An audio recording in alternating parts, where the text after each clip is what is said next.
අපේ ජීවිතේ බොහෝ තැන්වල අපිට කරදර වලට මුහුණ දෙන්න සිද්ධ වෙනවා. සමහරක් විට ඔබ දැන් යන්නේත් කරදරයක. කියන්න කරදරයක කියලා. ජීවිතේම සමහරක් වෙලාවට කරදරයක්. ළඟ ඉන්න අය සමහරක් වෙලාවල් වලට කරදරයක්. අපිට මුණ ගැහෙන අය සමහරක් වෙලාවල් වලට අපිට කරදරයක්. අපිට පීඩාව ගෙනෙන අය අපිට වෙලාවට කරදරයක්. සමහරක් වෙලාවට අපිටම වෙලාවකට කරදරයක්. සමහරක් කරදර අපිම මවාගත්ත දේවල්. අපිම හදාගත්ත දේවල්. මං කැමති ඔබට මාතෘකාවක් දෙන්න මෙන්න මේ වගේ. ඔබත් කරදර ගැන කරදර වෙන කෙනෙක්ද? මොනවා ගැනද? කරදරය ගැන කරදර වෙන කෙනෙක්ද? බොහෝ විට මිනිස්සු කරදරය ගැන කරදර වෙනවා. වද වෙනවා, වෙහෙසෙනවා, වේදනාවටපත් වෙනවා, සිතනවා, තැවෙනවා. ඔබත් කරදර ගැන කරදර වෙන කෙනෙක්ද? ඒක තවත් විදිහකට කිව්වොත් කරදර නිසා සිත කලබල කරගන්න කෙනෙක්ද? හරි කලබලයි. හරිම කලබලයි. කී දෙනෙක් ඉන්නවද කරදර නිසා කලබල වෙලා වරද්ද ගත්ත අය? කලබල වෙන්න යන්න එපා. කරදර ගැන. කලබල වුණොත් කරදරේ වැඩි වෙන්න යන්නේ. කරදරේ සමහරක් වෙලාවලට ඒක දික් වෙන්නට යනවා. සමහරක් තැන්වලදී අපිට විසඳුමක් නැති තැන්වල අපේ ජීවිතයේ කරදර හිර වෙලා. ඒ කරදරේම අපේ ජීවිතය කරගෙන සමහරක් වෙලාවල් වලට දේව වචනය තුල කරදර වීම පිළිබඳව සුභවාදී මෙන්ම අසුභවාදීව දෙපැත්තක් ගැන කතා කරනවා. පරණ කිවිතුමෙත් අලුත් කිවිසුමෙත් මේ ගැන පැති දෙක ගැනම කතා කරනවා. සමහර දේවල් කරදර වීම අසුභවාදීව අසුභයි. ඒක අසුභ නිමිත්ත. සමහර කරදර ආශිර්වාදයක්. ආමෙන්. හැබැයි ඔබ විශ්වාස කරන්න මේ දේ ඔබට තිබෙන කරදරේ ඔබට ආශිර්වාදයක්. ආමෙන්. ඔබට තිබෙන කරදරේ ඔබට ආශිර්වාදයක්. ආමෙන්. දෙවියන් වහන්සේ ඔබත් මා සමග සිටින තනන් වහන්සේ. ඒක නිසා සෙනෙවන්ත සභාව ඔබ කරදරය පිළිබඳව මොනවද වෙන්න ඕන? සුභවාදීව හිතන්න. මිනිස් සිතකට ඒ කියන්නේ ඔබටත් මටත් හිතන විදිහට සමහර දේවල් සමහර කරදර මොනවද වෙන්නේ? හැම වෙලෙම අසුභවාදීව තමයි අපි නිර්මාණය කරගන්නේ. මොකක් හරි කරදරයක් ආවොත් ඒක අසුභවාදීව. දැන් සමහරක් තැන්වලදී ගොඩාක්ම ඉන්දියානු පසුබිම වෙන්න පුළුවන්, ලංකාවේ පසුබිම වෙන්න පුළුවන්, අපේ සංස්කෘතිය වෙන්න පුළුවන්. මේ පසුබිමත් එක්ක බොහෝ දේවල් සිදු වෙනකොට යම් සිද්ධාන්තයක් සිද්ධ වෙනවා. ඒ සිද්ධවීම සිද්ධ වුණොත් අපි ඒක මොනවද කරන්නේ? කැටගරි කරනවා, වෙන් කරනවා. මේක අසුභ නිමිත්තක්. අසුභයි. සුභක් නෑ. මොනවද කියන්නේ? අපි අපේ ජීවිතයේ සුභ තත්වයක් නෑ කියන තැනට අපි පත් කළා. සමහර සිදුවීම් ඉන්දියාවේ ගෙවල් වල පිඟානක් බිඳින්න බෑ. ඒක අසුභයි. තේරුම් ගන්න. අපි සමහර දේවල් අනවශ්‍ය දේවල් කරදර කරගෙන ඉන්නේ. පොඩි පොඩි දේවල්. ළඟින් කෙනාට කියන්නේ පොඩි පොඩි දේවල් කරදර කරගන්න යන්න එපා කියලා. මොනවද මේ කරදර? කරදර කියන්නේ මොනවද? ඇත්තට මේකේ තේරුම මොකද්ද? කරදරයක්. මොකද්ද මේ කරදරයක් කියලා කියන්නේ? කරදරයක් වෙන වෙලාවල් වලට ඔබේ මූණ ওই විදිහට නෙමෙයි තියෙන්නේ. ඔබේ සිත ওই විදිහට නෙමෙයි තිබෙන්නේ. ඔබේ හැඟීම් ওই විදිහට නෙමෙයි තිබෙන්නේ. ඔබේ සිතුවිලි ওই විදිහට නෙමෙයි තිබෙන්නේ. මොන වගේද? ඔබ කැළඹිලා. මොකද්ද මේ කරදර? මේ කරදර වලට එක්තරා විදිහේ නිර්වචනයක් දෙනවා නම් ඔබ විසින්ම කර දරාගෙන යන පීඩාකාරී ස්වභාවයක්, තත්වයක්, වාතාවරණයක්. කා විසින්ද? මං විසින්. මමම කර දරාගෙන යන දෙයක්. ඒක වෙහෙසයි, අමාරුයි, ඒක දැඩි. ඒක පීඩාකාරී ස්වභාවයක්. ඒක අමාරුයි. ඒ සමහරක් විට පිටස්තරයෙන් වගේම ඒක තමා තුලත් සිදුවෙන කාරණා. සමහරක් වෙලා පිටස්තර අය නිසා කරදර වෙනවා. තමා නිසා කරදර වෙනවා. පිටස්තර ප්‍රශ්නයක් නිසා කරදර වෙනවා. තමාගේ පුද්ගලික කාරණාවක් නිසා කරදර වෙනවා. ඒ කරදරය සිදුවෙන විට ඒක සමහරක් වෙලාවල් වලට හිටිගමන් කුණාටුවක් වගේ. ඒක ශනිකයෙන් හටගන්න කුණාටුවක් වගේ සමහර කරදර. සමහර දේවල් නිශ්චල දිය වගේ. තිබ්බා ගාණක් නැහැ. තියෙනවා හැබැයි කරදරේ කරට අරන් නැත. සමහර කරදර කුණාටුවේ ගමන් කරනවා වගේ කුණාටුවක් සිද්ධ වෙනවා වගේ. ඉතින් මේ කරදරය, මේ ප්‍රශ්නය, මේ පීඩාව තුල ඔබ ගමන් කරන විට ඒ වාතාවරණය තුල ඔබ ප්‍රකාශ වන විදිහ ඒ කරදරයට කොච්චර බලපානවද අද දවසේදී? තේරුණාද? ඔබේ රියැක්ට් එක වැදගත් ඒ කරදරයෙන් ජය ගන්නට නම්. ඔබ කරදරයක් කරගෙන ජීවත් වෙන මිනිසෙක් විදියට සිටිනවා නම් එය කවදාවත් ඔබේ ජීවිතේ ඒ කටුව එළියට ගන්න අමාරුයි. සමහරක් වෙලාවට විලුඹේ කටුවක් ඇනගෙන ඇවිදින මිනිසෙක් වගේ. ඒක ඇනෙන්න පසාරු වේගෙන අතුලාන්තයට යනවා. සමහරක් දේවල් පැසවනකන් එළියට එන්නේ නැහැ. සමහර අය ඉන්න ඔලුව උස්සලවත් බලන්නේ නැහැ. කොඳු කඩලා වගේ. ඒ තරම් මොනවද වෙලා තියෙන්නේ? කරදර පිට තියාගෙන. සමහරක් අය දැකලා නැද්ද? මූණ බල්ලා කතා කරන්නේ නැහැ. හැම දෙයක්ම එපා වෙලා වගේ. මොකද ඒ කරදරය ඔවුන්ව වෙලාගෙන, ඔවුන්ව වහගෙන, ඔවුන්ගේ ජීවිතය එක සීමාවකට සීමා කරලා. නැත්තම් ඒකෙන් එහා ජීවිතයක් ඔවුන්ට පේන්නේ නැහැ. ඒක මහ කරුමයක් විදියට තමයි පේන්න තියෙන්නේ. ඒ අය ඒ කරදර අවුරුදු වලට, මාසවලට, සතිවලට, දවස්වලට දැන් ඉඳලම බෙදාගෙන ඉවරයි. මොකද ඒක එයාලා ඉදිරි කාලය ගැනත් ඒ ගැන කල්පනා කරලා තියෙන්නේ. ඒක අවුරුදු වලට මෙහෙම යන්නේ. මාස වලට මෙහෙම වෙන්නේ යන්නේ. සති වලට, දවස් වලට, පැය වලට පවා ඒ දේවල් වෙන් කරගෙන ඉන්නේ. ඒ තැන් වලින් එළියට එන්නට අවශ්‍යයි. ආමෙන්. ආමෙන්. ස්වාමීන් වහන්සේගේ වචනේ කියනවා මතෙව්ස් සුභාරංචියේ 6 වෙනි පරිච්ඡේදයේ 34 වෙනි පදය. එබැවින් හෙට දවස ගැන කනස්සලු නොවෙල්ලා. හෙට දවස ඒ ගැනම කරදර වන්නේය.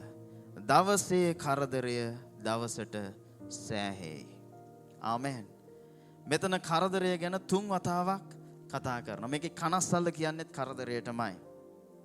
මේ 3 වතාවේදී එක වතාවක් සුභවාදීවත්, දෙවතාවක් අසුභවාදීවත් කතා කරන තැනක්. ඒ කියන්නේ ඔබේ ජීවිතේ යම් කාරණා, අසුභ කාරණා සිද්ධ වෙන ඕනෑම තැනක සුභවාදී එක දෙයක් සිද්ධ වුණත් ඇති ජීවිතේ වෙනස් වෙන්නට නම්. ඔබගේ ජීවිතේ කරදරකාරී ස්වභාවයන් බොහෝමයක් සිදුවන තැනක එක යහපත් සුභවාදී දෙයක් සිදු වුණොත් ඇති බොහෝ දේවල් ජයග්‍රහණය ලබන්නට නම්. ඒක නිසා මගේ ස්නේහවන්තය අද ජීවත් වෙලා ඉන්න. හෙට ගැන හිතනවට වඩා. ආමෙන්. අද ජීවත් වෙලා ඉන්න. මේ පැයත් වටිනවානේ. තේරුම් ගන්න. මේ පැයත් වටිනවා ඔබට. ඔබේ ජීවිතේට. මේ පැය එන්න යන්නේ නැහැ. මං ඊයේ කල්පනා කරා පෙරේදා කල්පනා කරා මම බස් එකේ එන ගමන් වයසක අය කතා කරනවා ඉස්සර ඉස්කෝලේ ගිය කාලේ ගැන කතා කරනවා. එතකොට අපි ඉස්කෝලේ යනවා. අපි ඉස්කෝලේ යනකොට අපිට ඉස්කෝලේ යනවා කියන්නේ අපායක් වගේ. හැබැයි අද අපිට පාසල් ජීවිතය ගැන මතක් වෙනකොට ඒක හරි සුන්දරයි. ඒ තරම් නිස්කලංක නිහඬ කාලයක්, යහපත් කාලයක් අපේ ජීවිතේ හමු වෙලා නැහැ. හැබැයි ආයෙ යන්න පුළුවන්ද? බැහැ. ඒ වගේ අද දවස් ඔබට වැදගත්. ආමෙන්. මේ පැය ඔබ මිස් කරගන්න එපා. දැන් ඔබට මම කරදර කිහිපයක් පෙන්වන්නට යනවා බයිබලයේ පුරා. මේවා සිද්ධ වුණේ අසුභවාදීව. ඒ තැන්වලදී ඔවුන් ක්‍රියාත්මක වුණේ අසුභවාදීව. ඔවුන්ගේ තීරණ අසුභවාදී වුණා. හැබැයි දෙවියන් වහන්සේගේ ක්‍රියාවක් ඒ පිටුපස හැම වෙලේම තිබුණා. ඔවුන්ට තේරුණේ නැහැ. සමහර දේවල් අපිට තේරෙන්නේ නැහැ. හැබැයි සිදු වෙමින් පවතිනවා. ආමෙන්. මේ අසුභවාදී වචනයට පරණ ගිවිසුම තුල කතා කරන ග්‍රීක වචනයක් මෙරිම්නා කියලා. කියන මෙරිම්නා. ඒකේ ක්‍රියාපදය තමයි එපිමෙලෙઓමයි කියන වචනේ. එපිමෙලෙઓමයි. මේ වචන වැදගත් නෑ. ඔළුවට දාගන්න. මේකේ කතා කරන්නේ අසුභවාදීකම ගැන. සහ අසුභවාදී ක්‍රියාවක් ඔබේ කරදරය තුල ඔබ කරන එක ගැන. දේව වචනේ අලුත් ගිවිසුමේ පරණ ගිවිසුමේ අවස්ථාවන් කීපයකම තියෙනවා මේ මෙරිම්නා කියන්නේ අසුභවාදීව කරදර වීම ගැන කතා කරන ස්ථාන කිහිපයක්. ඒ අතරින් ස්ථාන කිහිපයක් මම කැමතියි ඔබත් එක්ක බෙදා ගන්නට. එක රාජාවලිය 17:12 කතා කරනවා ශාරෆේත් වල හිටපු වැන්දපු ස්ත්‍රිය. මොනවාද? එලියට ස්වාමීන් වහන්සේගේ වචනේ පැමිණ කතා කරනවා. ඔබ එක් කොටස ගෙදර ගිහිල්ලා බලන්න මම කතාවක් විදිහට ඒක කියන්නම්. එලියට දෙවියන් වහන්සේ කතා කරනවා. එලියට කතා කරාට පස්සේ එලියට කියනවා ශාරෆේත් වලට යන්න. එතන වැන්දපු ස්ත්‍රියක් නුඹට හම්බ වෙන්නට යනවා. ඇගේ නිවසේ ඔබ නවත්තන් ගන්න කියලා. ඉතින් එලියා යන විට මෑ සිටින්නේ දරාහුලමින්. ඒ ඉන්නේ මොකද? තමාගේ එකම දරුවත් එක්ක රොටියක් කාලා මොනවද කියන්නේ? ඒක විතරයි ඔවුන්ගේ ජීවිතේ තිබ්බ අන්තිම ආශිර්වාදය. ඒක කාලා එතනින් එහාට දෙයක් නැහැ. පේන තෙක්මානක නැහැ. එතනදී කියනවා නැසෙන්න, මැරෙන්න. මැරෙන්න ගත්ත තීරණයක්. හැබැයි එලියා කතා කරලා කියනවා නුඹ මට කැමරට මොහරි දෙන්න. ඒ වෙලාවේදී ශාරෆේත් වල ස්ත්‍රිය කියනවා නෑ මට තියෙන්නේ මෙච්චරයි. මේක මමයි මගේ දරුවයි කාලා නැසෙන්න හිටියේදී කියලා. ඒක මට දෙන්න. මේ වැන්දපු ස්ත්‍රිය ගත්ත තීරණය සහ ඇය කල්පනා කරපු දේවල් අසුභවාදීව තමයි ස්ථානයේ කල්පනා කරේ. මෙතනදී සඳහන් වෙන වචනය මෙරිම්නා කියන වචනේ. ඒ කියන්නේ අසුභවාදීව කරදරය ඇගේ ජීවිතේ මොනවද කියන්නේ? ඒ වාතාවරණය තුල ඇය උපරිම භුක්ති විඳා. අපේ ජීවිතවලත් කරදරය තුල ඒ වාතාවරණය තුල අපි බොහෝ දේවල් උපරිම භුක්ති විඳින අය. ඕනවටත් වඩා ගැඹුරට අපි භුක්ති විඳිනවා. එහෙම අත්දැකීම් අපිට නැද්ද? ඇති. ආමෙන්. ඒත් එක්කම ඒ වැන්දපු ස්ත්‍රියම දැන් එක හාස්කමක් වුණා නියං කාලේ අවසන් වෙනකන් මොනවද වෙන්නේ? ඇයට ඇගේ නිවසේ කිසිම දෙයක් හිඟ වෙන්න යන්නේ නැහැ. ආශිර්වාදය ඇගේ නිවසට පැමිණ තිබෙනවා. තෙල් කුලාවත් පිටිනැලියවත් ඉවර වුණේ නැහැ. හැබැයි ඉන්පසුව ටික කාලයක් ගිහිල්ලා නැවතත් එළිය යනවා ඒ නිවසට. යනකොට ඇගේ එකම පුත්‍රයා මැරිලා. මැරිච්ච වෙලාවේදී එළියට පණිවිඩයක් යවනවා, කතා කරනවා. එළියට පණිවිඩේ යවලා කියන්නේ එකයි. ඔයා මගේ ගෙදරට ආවේ අපිව මරන්නද? මගේ පුත්‍රයව මරන්නද? ඒක නිසා මගේ පාපේ මට දන්වන්න ඕන නිසා යම් ක්‍රියාවක් කරන්නද? අපි කොච්චර කියවනවද? කට කියවන අය මොකක් හරි ප්‍රශ්නයක් ආවම කියවන්නේ. කියන්නේ අහගෙන ඉන්න බැරි තරමට කියවන්නේ. මේ නෙමේ ඉංගලන්ත සභාවේ කියවනවා අර තොල තෝංචන් නැතුව කියවනවා. ඒ කියන්නේ ඒ වාතාවරණය Tamanටම ශාපයක් කරගෙන තමාව මේකේ ශාපේ කොටස්කරුවෙක් කරගෙන ඒ වාතාවරණය ඔබ භුක්ති විඳින්නේ ඒ විදිහට නම් ඒක ඔබ වෙලාගෙන ඔබ මරණයටපත් කරන එක ඒක සාමාන්‍ය දෙයක්. ඔබ එතනින් නැගිටින්නට අවශ්‍යයි. ආමෙන්. මෙතන කතා කරන්නේ මේ මෙරිම්නා එක ගැන. ඒ කියන්නේ අසුභවාදීව සිතන එක ගැන. ඒත් එකම උත්පත්ති පොතේ 45:20 කතා කරනවා දැන් යෝසෙප්ව බලන්න තමන්ගේ සහෝදරයෝ ටික ආවා. ඇවිල්ලා යෝසෙප් කියනවා මගේ තාත්තව එක්කන් එන්න. අනිත් අයව එක්කන් එන්න. හැබැයි ඔවුන් ඒ ස්ථානයේදී බඩු ගැන කරදර වෙනවා. ඒ කියන්නේ දෙන බඩු ගැන කරදර වෙනවා. ආශිර්වාදය ගැනම කරදර වෙනවා. සමහරක් වෙලාවලට අපිට ලැබෙන දේ අපිට කරදරයක්. තේරුණාද? අපිට තෑග්ගක් හම් වෙනවා. ඒක ඔබට කරදරයක් නම් මට තේරෙන්නේ නැහැ. යම් තැන්වලදී යම් කාරණාවන් අපිට ලැබෙනවා, අපිට මුණ ගැහෙනවා, අපිට දේවල් සිද්ධ වෙනවා. ඒක ඔබටම කරදරයක් නම්, ඒකෙන් ප්‍රීතියක් ඔබේ මුහුණේ නැත්තම්, ඒකෙන් ඔබට සමාදානයක් ඇති වෙන්නේ නැත්තම්, ඒක ඔබේ ජීවිතේ යම් ප්‍රශ්නයක් නැගෙන දෙයක් නම් ඔබ කොහොමද ඒක භුක්ති විඳින්නේ? තව මෙරිම්නා එකක් තියෙනවා. ඒ වාතාවරණය හදන්නේ වටේ ඉන්න අය. කියන වටේ ඉන්න අය කියලා. වටේ ඉන්නේ නැහැ. Taman නෙමේ වටේ ඉන්න අය. ඒ වාතාවරණයට පාර කපනවා. ළඟ ඉන්න අය නෙමේ වටේ ඉන්න අය. එපා කරනවා ජීවිත. එහෙම අය නැද්ද? මෙයා නිසා මගේ ජීවිතේ පා වෙලා තියෙන්නේ. ඒ මෙරිම්නායක සිදු වුණේ අසුභවාදී සිදුවීම සිදු වුණේ යායිරස්ගේ දියණිය මැරුණු බවට ආරංචි අරගෙන ආපු මිනිසයාගෙන්. මෙතනත් කතා කරන්නේ මෙරිම්නා කියන වචනයමයි. ලූක් සුභාරංචියේ 8 වෙනි පරිච්ඡේදයේ 49 වෙනි පදයේ සහ මාක් සුභාරංචියේ 5:35. මෙතන කතන්දර දෙකම එකම කතන්දරයි. මෙතනදී කතා කරනවා. යායිරස් දැන් යේසුස් වහන්සේ ගාවට ආවා. ඇදහිල්ලෙන් යනවා තමන්ගේ දියණිය මලවුන්ගෙන් මොනවද කියන්නේ අසනීපව ඉන්නේ. අසනීප තත්වයේ නිදහස් කරන්න. හැබැයි ගෙදර ඉන්න කෙනෙක් ඇවිල්ලා කතා කරලා කියනවා ආචාර්යයන් වහන්සේට තවත් කරදර කරන්න එපා. නුඹේ දියණිය දැන් මැරුණා. යේසුස් වහන්සේ බලලා මොනවද කියන්නේ? යායිරස් නුඹ විශ්වාසවන්තවම සිටපන්න. ආමෙන්. ඒකයි කරදරය තුල සැනසීමක් තියෙනවා. මිනිස්සුන්ට තේරෙන්නේ නැහැ ඒ දේ. සමහරක් අය නිසා කැළඹෙන්න යන්න එපා. වටේ ඉන්න අය නිසා කැළඹෙන්න යන්න එපා. ඒ කරදරය ඔබ කරදරයක් කරගන්න යන්න එපා. අද දවසේ ජීවිතේ වෙනසක් නොදකින තැන්වල ඔබ හිර වෙන්න යන්න එපා. වෙනසක් නොදකින තැන්වල හිර වෙන්න යන්න එපා. ඒක කරදරයක් කරගෙන ජීවත් වෙන්නත් එපා. ඒත් එක්කම අද මම කැමති ඔබට අවවාදයක් දෙන්න.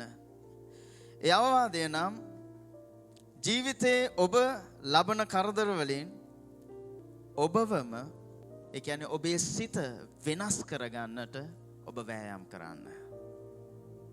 ඒ තැන්වල කරදරයත් එක්ක ජීවත් වෙන්න නෙමේ වෙනසක් ඇතිකොට ජීවත් වෙන්න කල්පනා කරන්න. මොකද කරදර වලට මුහුණ දීලා ඔබට හොඳ අත්දැකීම් තියෙන මිනිස්සු. අපිට අත්දැකීම් නැද්ද? තියෙනවා. එහෙනම් ඒ වාතාවරණය කාලකන්නිකමක් කරගන්නේ කවුද? ඔබමයි. ඇයි ඔබ අකමැති ඒ කාලකන්නිකමෙන් නිදහස් වෙලා මිදිලා වෙනත් විදිහකට කල්පනා කරන්න. සිතන්න.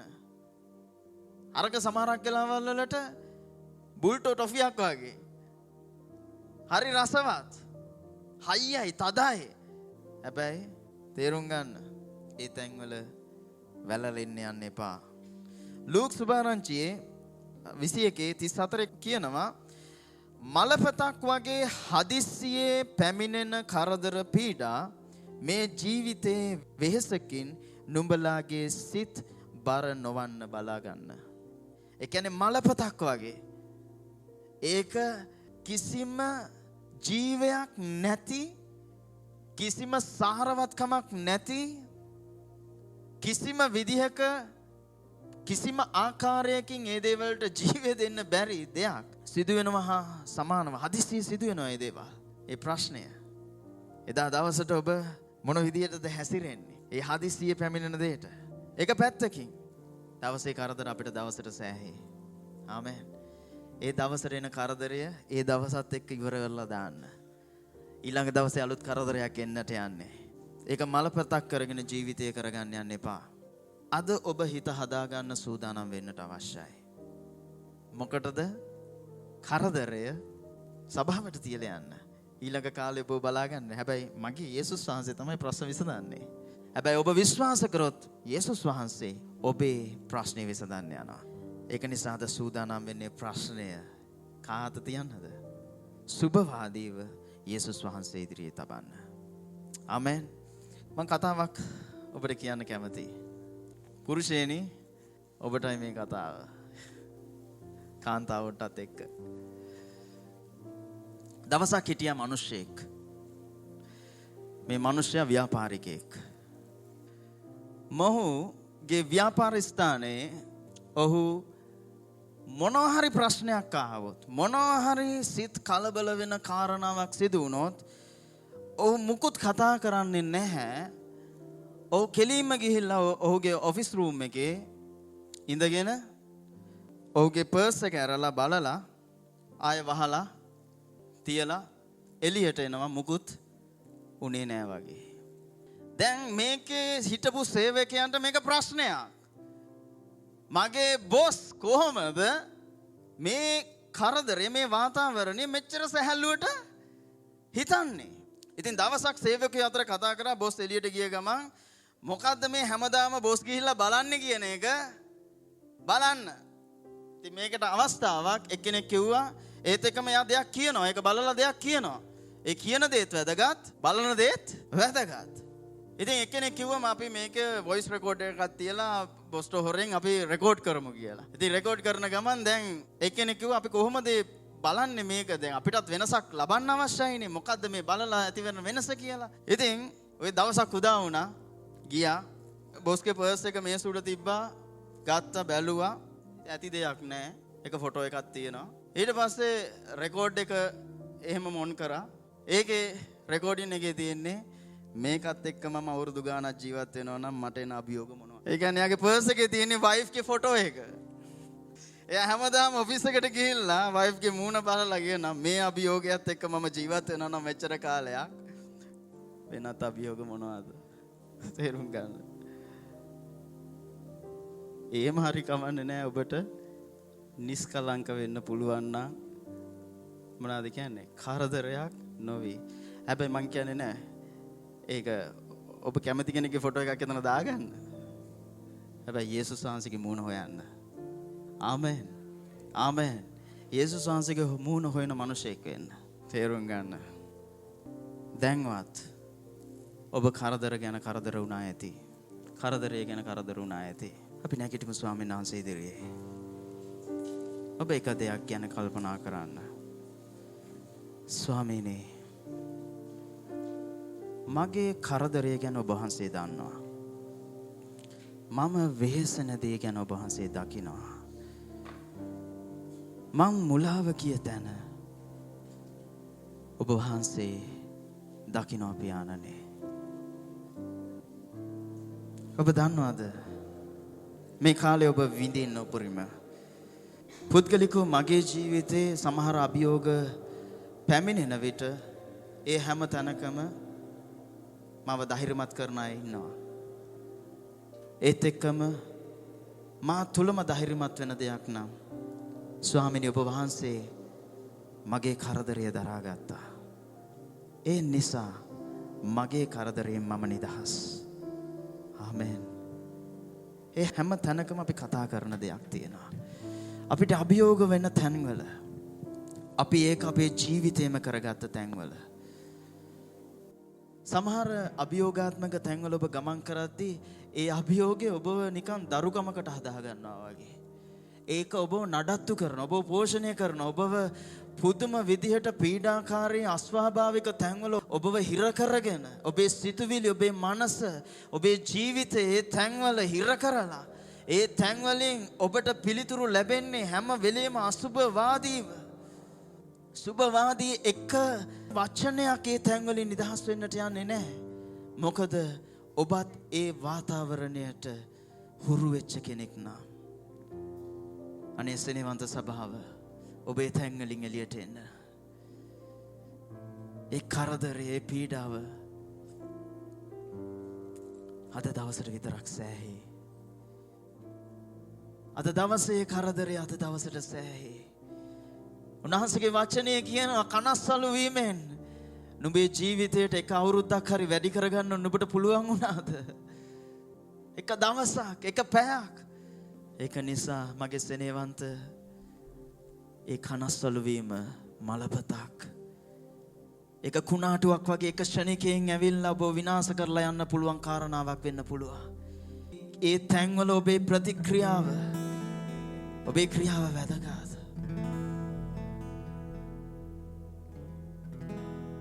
හැම දෙයක්ම ස්වාමීන් වහන්සේට වැදගත්. ස්වාමීන් වහන්සේගේ වචනය කියන එක තැනක දැන් කීපයකම කතා කරනවා. නමුත් පිලිපි පොතේ කතා කරන ඔබ කිසිවක් ගැන කරදර නොවි සියල්ලේම ස්තුති පූර්වකව යාඥාවෙන් හා කන්නලව්වෙන් ඔබගේ අයදුම් දෙවියන් වහන්සේ වෙතට දෙන්න කියා. ආමෙන්. ඔබගේ අයදුම ස්වාමීන් වහන්සේ වෙතට දෙන්න. ඔබේ කරදරය ගැන කරදර වෙන්න යන්න එපා. ඒ කරදරය ඔබව බොහෝ තැන්වල හිර කරලා ඔබ ඔබ මානසිකව වටලා ඔබගේ මනස විහුල් කරලා ඔබ පිස්සු හැදිච්ච මිනිස්සෙක් වගේ ඒ තැන්වල ඉර වෙලා ඔබට පේන්නේ කරදරේ තිබෙන අසුභවාදීකම විතරයි. අනේ සෙනෙහවන්තේ අදහි දවස මෙයයි පැය ඔබ නිදහස් වෙන්නේ තැන්වල ඔබේ දෑත් ඉහළට ඔසවන්න. ඔබ කාදියාවත් බලන්න එපා. ඔබට හිර වෙලා ඉන්න තැන් වලින් උපකාර කරන්න ඔබේ අත දැන් යේසුස් වහන්සේ අල්ලන්නට යනවා. ඔබ වැදලා ගන්නට යන උන්වහන්සේ මාගේ පුත්‍රය මාගේ දියණිය මම කැමති ඔබේ කරදරය දරාගෙන යන්න. ඔබේ කර පිට තිබෙන කරදරය ඔබ බර දරාගෙන යන දේ මා පිට තබාපන්.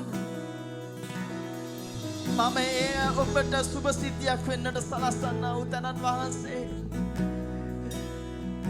අපිට පේන දේ සීමිතයි. ඔබ ගැන අසීමිතව කල්පනා කරන තනන් වහන්සේ ඔබ ගැන මේ වෙනකොට කරලා තිබෙන යෝජනා ඉතා විශාලයි සෙනෙහවන්තය. උන්වහන්සේ විශාල දෙවියන් වහන්සේ. ඔබ කියන්න ස්වාමීන් වහන්සේට ස්වාමීනි හෙට දවසේ මොකක් වුණත් මං අද ජීවත් වෙනවා. ස්වාමීනි මම අද ජීවත් වෙනවා. මට ඕන ඒ ජීවිතය. මට ඕන ඒ ජීවනය. මට ඕන ඒ සමාදානය. මට ඕන ඒ සැහැල්ලුව. ස්වාමීන් පසසා ස්වාමීන් පසසා කියන්න හෙට දවසේ කුමක් වුණා? හෙට දවසේදී කුමක් වුණා? මොන දේ ආවා? මා ස්වාමීන් පසසා හෙට දවසේදී කුමක් වුණා? මොන දේ ආවා? මා ස්වාමීන් පසසා කියන්න ඔබේ හදවතට මා ස්වාමීන් පසසා මා ස්වාමී පසසා මා ස්වාමීන් පසසා අද දවසේදී කුමක් වුණා? මොන දේ ආවා? මා ස්වාමීන් පසසා හෙට දවසේදී කුමක් වුණා? මොන දේ ආවා? මා ස්වාමීන් පසසා කියන්න හෙට දවසේදී කුමක් වුණා? හෙට දවසේදී කුමක් වුණා? මොන දේ ආවා? මා ස්වාමීන් පසසා